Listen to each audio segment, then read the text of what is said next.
everyone, welcome back to my channel. I'm Georgia from Georgia's Shenanigans. As promised, the dreaded Christmas jewellery is what we're looking at today. So I've just grabbed out some stuff from my stash. These beads are garnet, red garnet. These are green tourmaline. And then I've got these cute little Christmas charms. I've got this chain, which I've attached a lobster claw and a jump ring at the ends.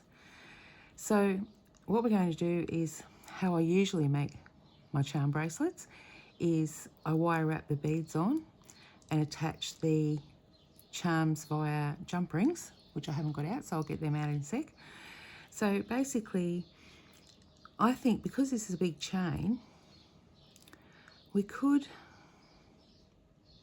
I think every second link will be fine. So if we go a red one and then a charm and a green one and a charm,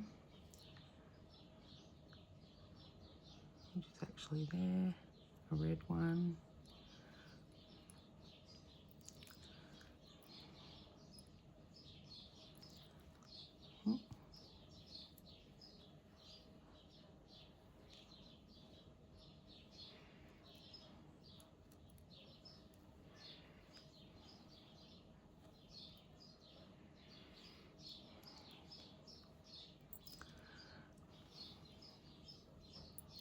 it's actually a little bit disappointing that in Australia you can't, like all the Christmas charms and Christmas stuff they're all to do with winter. And of course in Australia it's stinking hot in summer, at Christmas, because it's summer. So yeah, it's a little disappointing. But anyway, that's going to be roughly what I need. So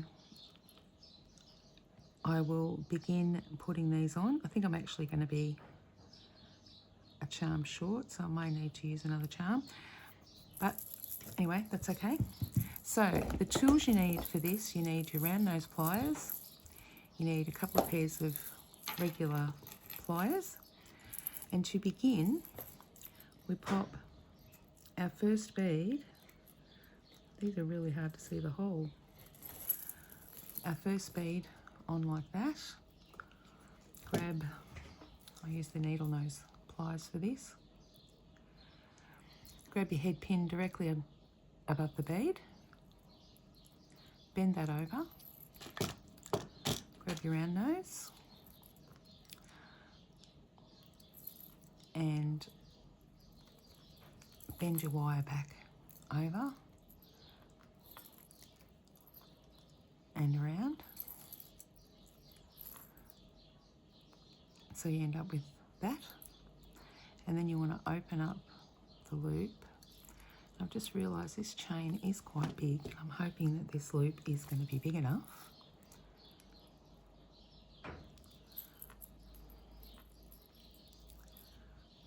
And it actually isn't. So we're going to have to make bigger loops.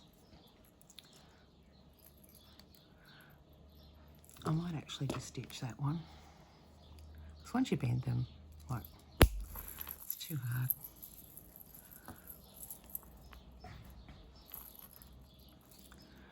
So we'll just try that again. Grab the needle nose, bend it.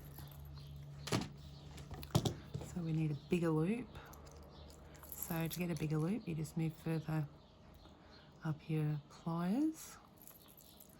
That's going to be quite a big loop, but that's okay. I think that's kind of what we need.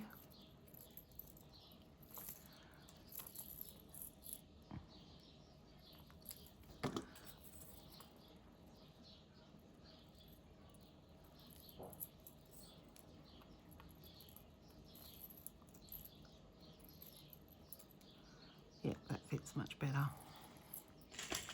So pop your loop onto your wire, onto your link, sorry. grab your loop and your pliers just like that.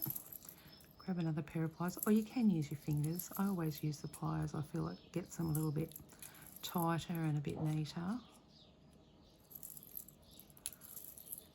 So what you're doing is you're just filling the space between the bead and the loop.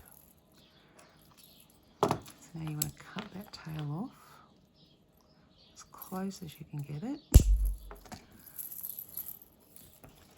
Grab your pliers again. Straighten the whole thing up. And tuck that tail in.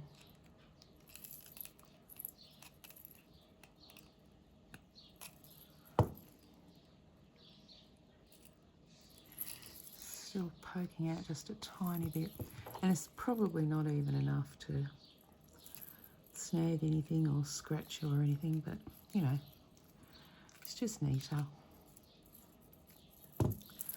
if they're tucked in properly.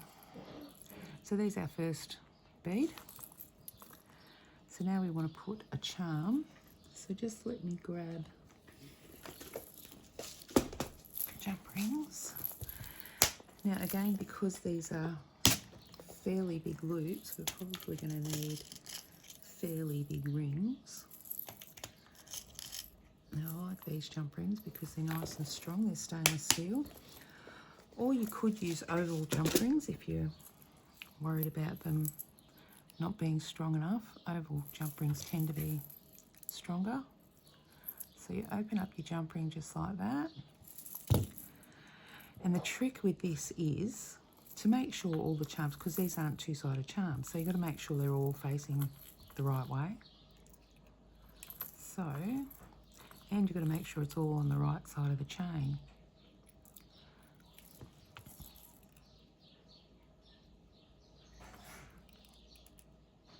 So we just want to grab that again. Close the jump ring.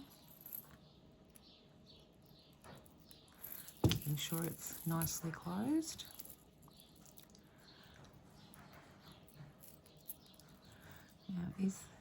Now see that jump ring, it's not big enough for this chain. Oh, yeah, it kind of is.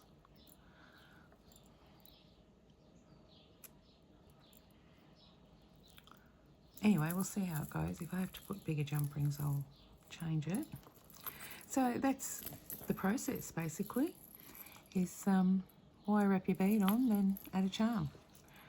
So I'll go ahead and do all these, and I'll meet you back here when I'm done.